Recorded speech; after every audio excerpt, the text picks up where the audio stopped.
આજના વિડીયોમાં તમારું સ્વાગત છે. પણ વિડીયોમાં આગળ વધતા પહેલાં જો આ ચેનલને તમે સબસ્ક્રાઇબ નથી કરી તો પ્લીઝ આ ચેનલને સબસ્ક્રાઇબ કરજો અને બેલ નોટિફિકેશન પણ ઓન કરજો, જેથી આવી નવી રેસિપીના નોટિફિકેશન તમને મળતા રહે. તો આજના વિડીયોમાં આપણે એકદમ ધાબા સ્ટાઇલ એકદમ ટેસ્ટી પનીર પરાઠા બનાવતા શીખીશું, જેને બનાવવા ખૂબ જ સરળ છે. વણતી વખતે એ બિલકુલ પણ નહીં ફાટે. આ વિડીયોને તમે એન્ડ સુધી જરૂરથી જોજો અને આ રેસિપીને જરૂરથી ટ્રાય કરજો. તો સૌથી પહેલાં આપણે લોટ બાંધી લઈએ. તો એના માટે મેં 2 કપ જેટલો ઘઉંનો લોટ લઈ લીધો છે. એમાં હાફ ટીસ્પૂન મીઠું એડ કરી દીધું છે અને 2 થી 3 ટેબલસ્પૂન જેટલું તેલ. વ્યવસ્થિત હું બધું જ મસળી લઈશ.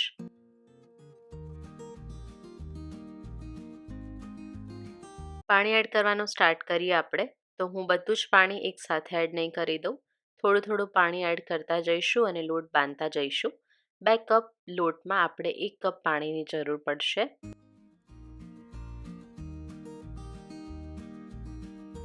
તો લોટ મેં અહીંયા બાંધી લીધો છે. હવે અહીંયા હું 1 ટીસ્પૂન જેટલું તેલ લઈને એને વ્યવસ્થિત મસળી લઈશ. તો અહીંયા આપણે બહુ કઠણ લોટ પણ નથી બાંધવાનો અને બહુ ઢીલો લોટ પણ નથી બાંધવાનો. 1 થી 2 મિનિટ માટે આપણે એને મસળી લઈશું અને થોડી વાર માટે આપણે એને આમનામ મૂકી દઈશું, જ્યાં સુધી આપણે ફિલિંગ બનાવીએ છીએ. તો ઢાંકીને એને હું મૂકી લઈશ. ફિલિંગ બનાવવા માટે મેં અહીંયા 250 ગ્રામ જેટલું પનીર લઈ લીધું છે. પનીરને મેં છીણીને એટલે કે ગ્રેટ કરીને લઈ લીધું છે. 2 મીડિયમ સાઇઝની ડુંગળીને મેં એકદમ ઝીણી ચોપ કરીને લઈ લીધી છે. 1/4 કપ જેટલી મેં અહીંયા કોથમીર લઈ લીધી છે, જેને મેં વ્યવસ્થિત સાફ કરીને લઈ લીધી છે. 3/4 ટીસ્પૂન મીઠું, 1 ટીસ્પૂન લાલ મરચું, 1/4 ટીસ્પૂન હળદર, 1 ટીસ્પૂન ગરમ મસાલો,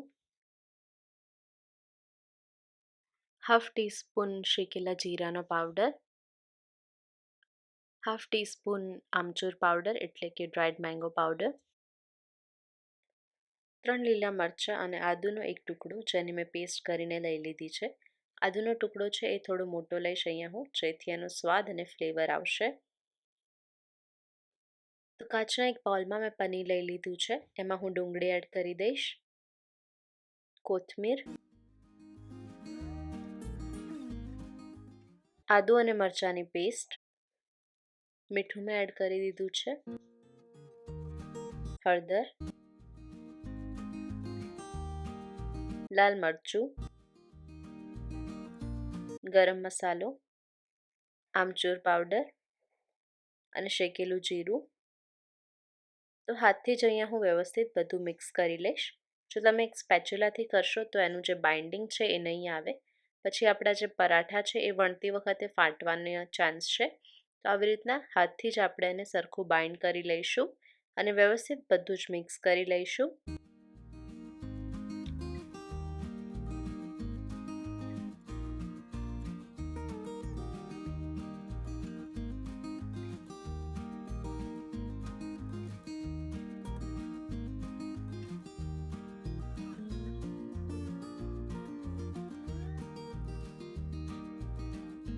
આ રીતના મેં એના વ્યવસ્થિત મોટા બોલ્સ બનાવી લીધા છે. તો અહીંયા 7 છે એ પરાઠા ઉતરશે. 7 બોલ્સ બન્યા છે ફિલિંગના.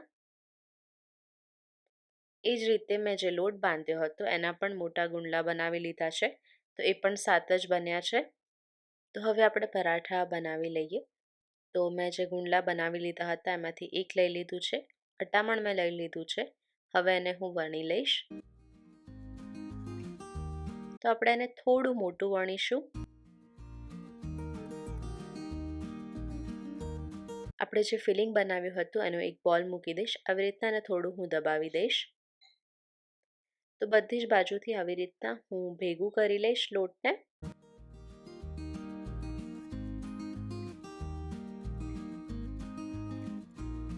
અને ઉપરથી જે વધારાનો લોટ હોય એ કાઢી લઈશું. આથી આપણને ફિલિંગનો છે એ વ્યવસ્થિત સ્વાદ આવે અને વધારે રોટલીનો સ્વાદ ના આવે. હાથથી આવી રીતના હું એને શેપ આપી દઈશ, એટલે જે ફિલિંગ છે એ વ્યવસ્થિત બધે જ સ્પ્રેડ થઈ જશે.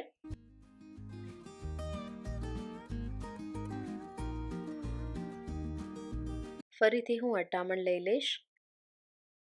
અને આપણે એને એકદમ હળવા હાથે વણીશું. હાથથી આવી રીતના હું થોડો એને શેપ આપી દઈશ.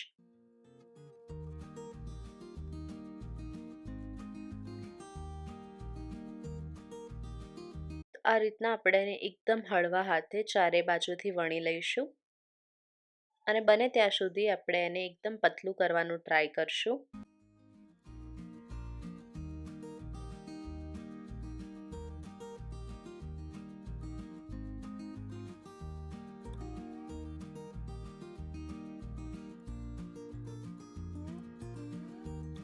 આ રીતના જ્યાં સુધી વણાય ત્યાં સુધી આપણે એને વણી લઈશું.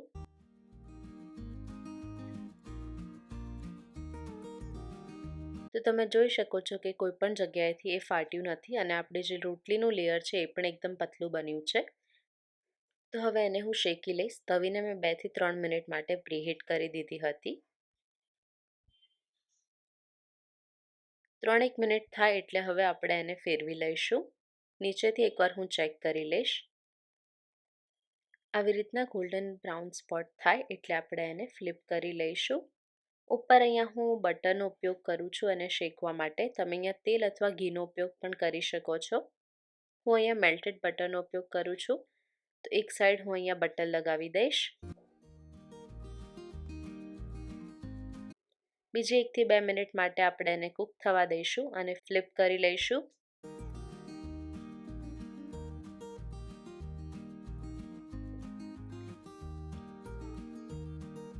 બીજી બાજુ પણ અહીંયા હું બટર લગાવી દઈશ.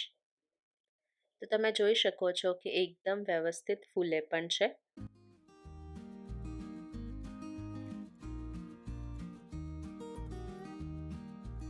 તો આ રીતના એકદમ પરફેક્ટ છે એ શેકાયું છે. હવે એને હું તવી પરથી ઉતારી લઈશ. બાકીના પરોઠા પણ આપણે આ જ રીતે શેકી લઈશું.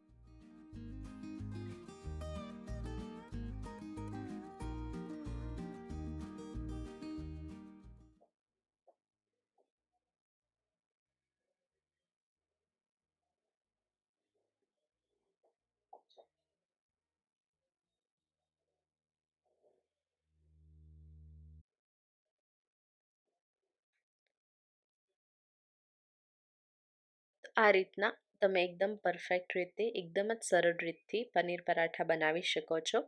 બટર સાથે આને સર્વ કરવામાં આવે છે અને દહીં સાથે બહુ જ સરસ લાગે છે. તો આ વિડીયો તમને કેવો લાગ્યો એ મને જરૂરથી જણાવજો. આ ઢાબા સ્ટાઇલ પનીર પરાઠાની રેસીપી તમે જરૂરથી ટ્રાય કરજો. જો વિડીયો પસંદ આવ્યો હોય તો વિડીયોને લાઇક કરજો, શેર કરજો. મારી ચેનલને સબસ્ક્રાઈબ ના કરી હોય તો સબસ્ક્રાઈબ કરજો અને તમારા સજેશન્સ કોમેન્ટ સેક્શનમાં ડ્રોપ કરીને મને જરૂરથી જણાવજો.